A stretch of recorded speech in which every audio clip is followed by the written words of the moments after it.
चरित्र अध्याय 3। श्री साईं बाबा की स्वीकृति, आज्ञा और प्रतिज्ञा, भक्तों को कार्य समर्पण, बाबा की लीलाएं, ज्योति स्तंभ स्वरूप, मात्र प्रेम रोहिला की कथा, उनके मधुर अमृतोपदेश। श्री साईं बाबा की स्वीकृति और वचन देना। जैसा कि गत अध्याय में वर्णन किया जा चुका है, बाबा ने सचरित्र लिखने की अनुमति देते हुए कहा कि सचरित्र लिखने के लिए मेरी पूर्ण अनुमति है। तुम अपना मन स्थिर कर मेरे वचनों में श्रद्धा रखो और निर्भय होकर कर्तव्य पालन करते रहो। यदि मेरी लीलाएं लिखी गई तो अविद्या का नाश होगा तथा ध्यान व भक्ति पूर्वक श्रवण करने से दैहिक बुद्धि नष्ट होकर के भक्ति और प्रेम की तीव्र लहर प्रवाहित होगी और जो इन लीलाओं को अधिक गहराई तक खोज करेगा उसे ज्ञान रूपी अमूल्य रत्न की प्राप्ति हो जाएगी। इन वचनों को सुनकर हेमाडपंत को अति हर्ष हुआ और वे निर्भय हो गए। उन्हें दृढ़ विश्वास हो गया कि अब कार्य अवश्य ही सफल होगा। बाबा ने श्यामा की ओर दृष्टिपात कर कहा, जो प्रेम पूर्वक मेरा नाम स्मरण करेगा मैं उसकी समस्त इच्छाएं पूर्ण कर दूंगा। उसकी भक्ति में उत्तरोत्तर वृद्धि होगी। जो मेरे चरित्र और कृत्यों का श्रद्धापूर्वक गायन करेगा उसकी मैं हर प्रकार से सदैव सहायता करूंगा। जो भक्तगण हृदय और प्राणों से मुझे चाहते हैं उन्हें मेरी कथाएं श्रवण कर स्वभावतः प्रसन्नता होगी। विश्वास रखो कि जो कोई मेरी लीलाओं और का कीर्तन करेगा उसे परम आनंद और चिर संतोष की उपलब्धि हो जाएगी। यह मेरा वैशिष्ट्य है कि जो कोई अनन्य भाव से मेरी शरण आता है, जो श्रद्धापूर्वक मेरा पूजन, निरंतर स्मरण और मेरा ही ध्यान किया करता है, उसको मैं मुक्ति प्रदान कर देता हूँ। जो नित्य प्रति मेरा नाम स्मरण और पूजन कर मेरी कथाओं और लीलाओं का प्रेम पूर्वक मनन करते हैं, ऐसे भक्तों में सांसारिक वासनाएं और अज्ञान रूपी प्रवृत्तियां कैसे ठहर सकती है। मैं उन्हें मृत्यु के मुख से बचा लेता हूँ। मेरी कथाएं श्रवण करने से मुक्ति हो जाएगी। अतः मेरी कथाओं को श्रद्धापूर्वक सुनो, मनन करो। सुख और संतोष प्राप्ति का सरल मार्ग ही यही है। इससे श्रोताओं के चित्त को शांति प्राप्त होगी और जब ध्यान प्रगाढ़ और विश्वास दृढ़ हो जाएगा तब अखंड चैतन्य घन से अभिन्नता प्राप्त हो जाएगी। केवल साईं साईं के उच्चारण मात्र से ही उनके समस्त पाप नष्ट हो जाएंगे। भिन्न भिन्न कार्यों की भक्तों को प्रेरणा। भगवान अपने किसी भक्त को मंदिर, मठ, किसी को नदी के तीर पर घाट बनवाने, किसी को तीर्थ पर्यटन करने और किसी को भगवत कीर्तन करने एवं भिन्न भिन्न कार्य करने की प्रेरणा देते हैं, परंतु उन्होंने मुझे साईं सचरित्र लिखने की प्रेरणा दी। मुझे किसी भी विद्या का पूर्ण ज्ञान न होने के कारण मैं इस कार्य के लिए सर्वथा अयोग्य था। अतः मुझे इस दुष्कर कार्य का दुस्साहस क्यों करना चाहिए। श्री साईं महाराज की यथार्थ जीवनी का वर्णन करने की सामर्थ्य किसे है। आपकी कृपा मात्र से ही कार्य पूर्ण संपूर्ण होना संभव है। इसीलिए जब मैंने लेखन प्रारंभ किया तो बाबा ने मेरा अहम नष्ट कर दिया और उन्होंने स्वयं अपना चरित्र रचा। अतः इस चरित्र का श्रेय उन्हीं को है, मुझे नहीं। जन्मतः ब्राह्मण होते हुए भी मैं दिव्य चक्षु विहीन था। अतः साईं सचरित्र लिखने में सर्वथा अयोग्य था, परंतु श्री हरि कृपा से क्या संभव नहीं है। मूक भी वाचाल हो जाता है और पंगु भी गिरवर चढ़ जाता है। अपनी इच्छा अनुसार कार्य पूर्ण करने की युक्ति वे ही जाने। हारमोनियम और बंसी को यह आभास कहाँ कि ध्वनि कैसे प्रसारित हो रही है, इसका ज्ञान तो वादक को ही है। चंद्रकांत मणि की उत्पत्ति और ज्वार भाटे का रहस्य मणि अथवा उदधि नहीं वरन शशि कलाओं के घटने बढ़ने में ही निहित है। बाबा का चरित्र ज्योति स्तंभ स्वरूप। समुद्र में अनेक स्थानों पर ज्योति स्तंभ इसलिए बनाए जाते हैं जिससे नाविक चट्टानों और दुर्घटनाओं से बच जाए और जहाज को कोई हानि न पहुंचे। इस भवसागर में श्री साईं बाबा का चरित्र ठीक उपर्युक्त भांति ही उपयोगी है। वह अमृत से भी अति मधुर और सांसारिक पथ को सुगम बनाने वाला है। जब वह कानों के द्वारा हृदय में प्रवेश करता है तब दैहिक बुद्धि नष्ट हो जाती है और हृदय में एकत्रित करने में समस्त कुशंकाएं लोप हो जाती है।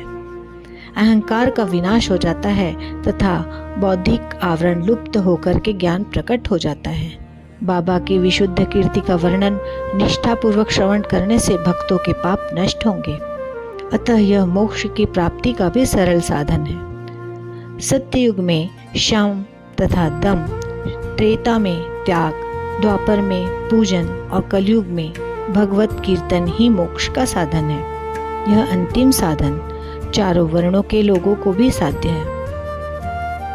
अन्य साधन योग, त्याग, ध्यान, धारणा आदि आचरण करने में कठिन है, परंतु चरित्र तथा हरि कीर्तन का श्रवण तो अत्यंत ही सुलभ है। केवल उन पर ध्यान देने की आवश्यकता है। कथा श्रवण और कीर्तन से इंद्रियों की स्वाभाविक विषयासक्ति नष्ट हो जाती है और भक्त वासना रहित होकर के आत्म साक्षात्कार की ओर अग्रसर हो जाता है। इसी फल को प्रदान करने के हेतु उन्होंने सच्चरित्र की रचना कराई।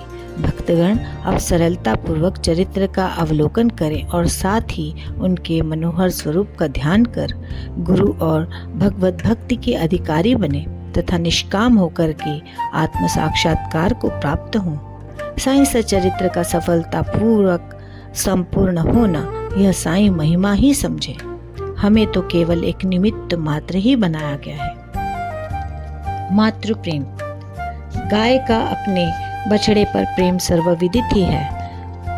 उसके स्तवन सदैव दुग्ध से पूर्ण रहते हैं और जब भूखा बछड़ा स्तन की ओर दौड़कर आता है तो दुग्ध की धारा स्वतः ही प्रवाहित होने लगती है। उसी प्रकार माता भी अपने बच्चे की आवश्यकता का पहले से ही ध्यान रखती है और ठीक समय पर स्तनपान कराती है। वह बालक का श्रृंगार उत्तम ढंग से करती है, परंतु बालक को इसका कोई भान ही नहीं होता। बालक के सुंदर श्रृंगार आदि को देख करके माता के हर्ष का परावार नहीं रहता। माता का प्रेम विचित्र, असाधारण और निस्वार्थ है, जिसकी कोई उपमा नहीं है। ठीक इसी प्रकार सद्गुरु का प्रेम अपने शिष्य पर होता है। ऐसा ही प्रेम बाबा का मुझ पर था। उदाहरणार्थ वह निम्न प्रकार था। सन 1916 में मैंने नौकरी से अवकाश ग्रहण किया। जो पेंशन मुझे मिलती थी वह मेरे कुटुंब के निर्वाह के लिए अपर्याप्त थी। उसी वर्ष की गुरु पूर्णिमा के दिवस मैं अन्य भक्तों के साथ शिरडी गया। वहाँ अन्ना चिंचणी करने स्वतः ही मेरे लिए बाबा से इस प्रकार प्रार्थना की, इन पर कृपा करो। जो पेंशन इन्हें मिलती है वह निर्वाह योग्य नहीं है। कुटुंब में वृद्धि हो रही है, कृपया और कोई नौकरी दिला दीजिए ताकि इनकी चिंता दूर हो और ये सुखपूर्वक रहें।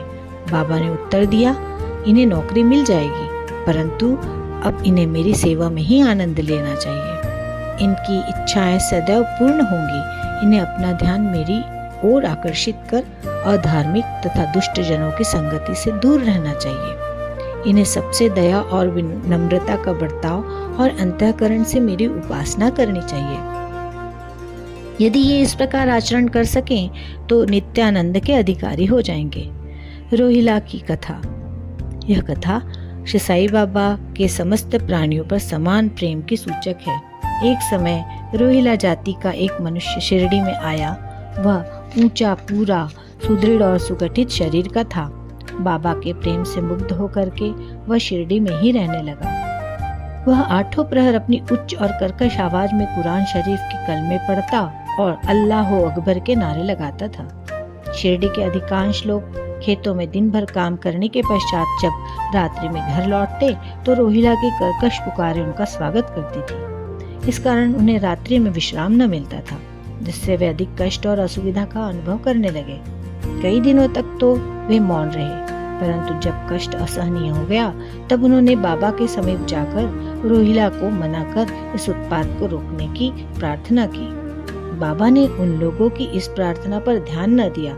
इसके विपरीत गांव वालों को आड़े हाथ लेते हुए बोले कि वे अपने कार्य पर ही ध्यान दें और रोहिला की ओर ध्यान न दें। बाबा ने उनसे कहा कि रोहिला की पत्नी बुरे स्वभाव की है और वह रोहिला को तथा मुझे अधिक कष्ट पहुंचाती है, परंतु वह उसके कलमों के समक्ष उपस्थित होने का साहस करने में असमर्थ है और इसी कारण वह शांति और सुख में है। यथार्थ में रोहिला की कोई पत्नी न थी। बाबा का संकेत केवल कुविचारों की ओर था। अन्य विषयों की अपेक्षा बाबा प्रार्थना और ईश आराधना को महत्व देते थे। अतः उन्होंने रोहिला के पक्ष का समर्थन कर ग्रामवासियों को शांतिपूर्वक थोड़े समय तक उत्पात सहन करने का परामर्श दिया। बाबा के मधुर अमृतोपदेश। एक दिन दोपहर की आरती के पश्चात भक्तगण अपने घरों को लौट रहे थे, तब बाबा ने निम्नलिखित अति सुंदर उपदेश दिया। तुम चाहे कहीं भी रहो, जो इच्छा हो सो करो, परंतु यह सदैव स्मरण रखो कि जो कुछ तुम करते हो वह सब मुझे ज्ञात है। मैं ही समस्त प्राणियों का प्रभु और घट घट में व्याप्त हूँ। मेरे ही उदर में समस्त जड़ व चेतन प्राणी समाये हुए हैं। मैं ही समस्त ब्रह्मांड का नियंत्रण करता व संचालक हूँ। मैं ही उत्पत्ति, स्थिति व संहार करता हूँ। मेरी भक्ति करने वालों को कोई हानि नहीं पहुंचा सकता। मेरे ध्यान की उपेक्षा करने वाला माया के पाश में फंस जाता है। समस्त जंतु, चींटियां तथा दृश्यमान, परिवर्तनमान और स्थायी विश्व मेरे ही स्वरूप है। इस सुंदर तथा अमूल्य उपदेश को श्रवण कर मैंने तुरंत यह दृढ़ निश्चय कर लिया कि अब भविष्य में अपने गुरु के अतिरिक्त अन्य किसी मानव की सेवा न करूंगा। तुझे नौकरी मिल जाएगी। बाबा के इन वचनों का विचार मेरे मस्तिष्क में बार बार चक्कर काटने लगा। मुझे विचार आने लगा, क्या सचमुच ऐसा घटित होगा? भविष्य की घटनाओं से स्पष्ट है कि बाबा के वचन सत्य निकले और मुझे अल्पकाल के लिए नौकरी मिल गई। इसके पश्चात मैं स्वतंत्र होकर एक चित्त से जीवन पर्यंत बाबा की ही सेवा करता रहा।